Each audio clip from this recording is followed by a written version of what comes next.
না মানুষ আপনারা জিজ্ঞাসা করবেন না, আপনারা ভাববেন না যে মমতা ব্যানার্জিকে কেন অ্যারেস্ট করা হচ্ছে না।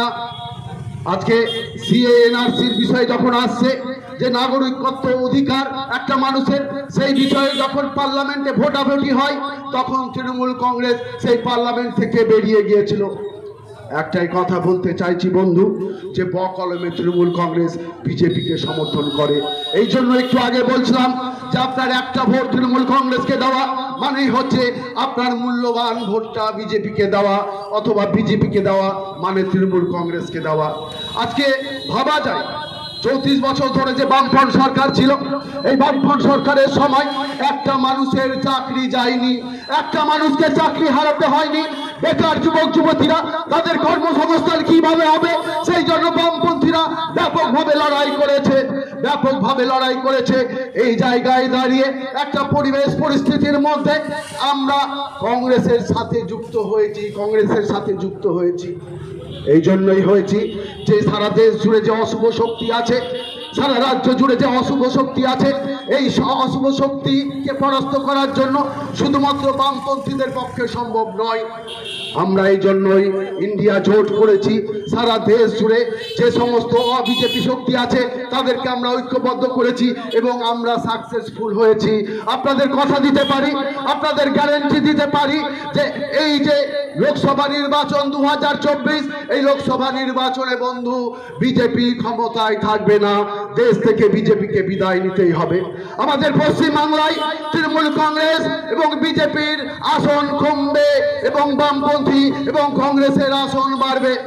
এই এলাকার 1 নম্বর ওয়ার্ডের প্রত্যেকটা মানুষের কাছে আবেদন, আপনাদের কাছে বিশেষভাবে নিবেদন যে আপনার যে প্রজন্ম আছে, আপনার যে ছোট্ট ছোট্ট ছেলে মেয়ে আছে, যে আশায় আপনারা তাদেরকে পড়াশোনা করাচ্ছেন, তাদেরকে বড় করতে হবে। তারা বড় হয়ে যাতে একটা সরকারি চাকরি পায়, তারা যাতে একটা ভালো ডিপার্টমেন্টে যেতে পারে, সে যাতে নিজের পায়ে নিজে দাঁড়াতে পারে, তাকে যাতে ভিক্ষা না চাইতে হয়, সেই বেকার ছেলে মেয়েকে তাকে যাতে আত্মহত্যা করতে না হয়, সেই জন্যই কিন্তু আপনারা আপনাদের ছোট্ট ছোট্ট ছেলে মেয়েগুলোকে বড় করে তুলছেন।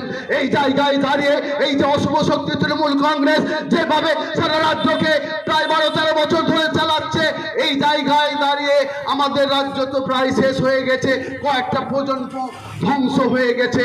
এই জায়গায় দাঁড়িয়ে আপনাদেরকে একটাই কথা বলতে চাই, আপনার প্রজন্মকে যদি বাঁচাতে হয়, আপনার ছোট্ট শিশুর ভবিষ্যৎকে যদি অর্জন করতে হয়, আপনার বৃদ্ধ বাবা মা তার যদি স্বাস্থ্যকে ভালো করে পরিষেবা দেওয়ার যে সুযোগটা সেটা যদি নিতে হয়, তাহলে অবশ্যই পশ্চিমবাংলায় বাম কংগ্রেস জোট, এই বাম কংগ্রেসের যে আসনটা পাওয়া হয়েছে তাদেরকে আনা দরকার। তৃণমূল কংগ্রেসের ভিতকে দুর্বল করতেই হবে এবং এই লোকসভা নির্বাচন হচ্ছে তার প্রথম প্রস্তুতি এবং তৃণমূল কংগ্রেসের আসন বহুলাংশে কমবে, বাম কংগ্রেসের আসন বহুলাংশে বাড়বে।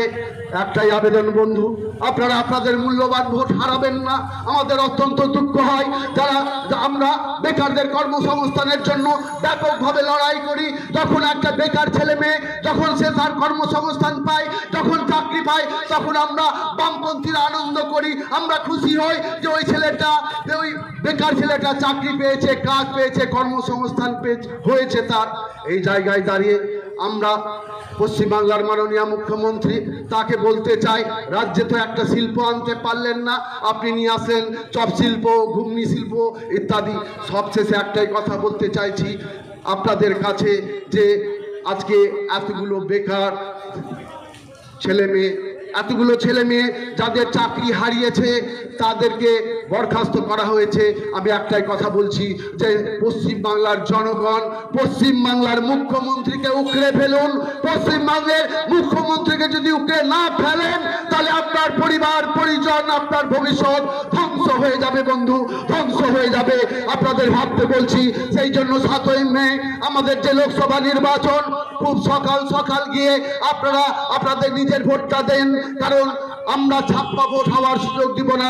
আপনারা জানেন লাস্ট পৌরসভা নির্বাচনে আমাদের শহর শুধু নয়, সারা পশ্চিম বাংলা জুড়ে যে ছাপ্পা ভোট হয়েছে, সেই ছাপ্পা ভোট যাতে না হয়, তৃণমূল কংগ্রেস যাতে সেটা করতে না পারে, তার জন্যই আপনাদেরকে বুথে ব্যারিকেড করতে হবে, বুথে বুথে সাধারণ মানুষকে দাঁড়াতে হবে।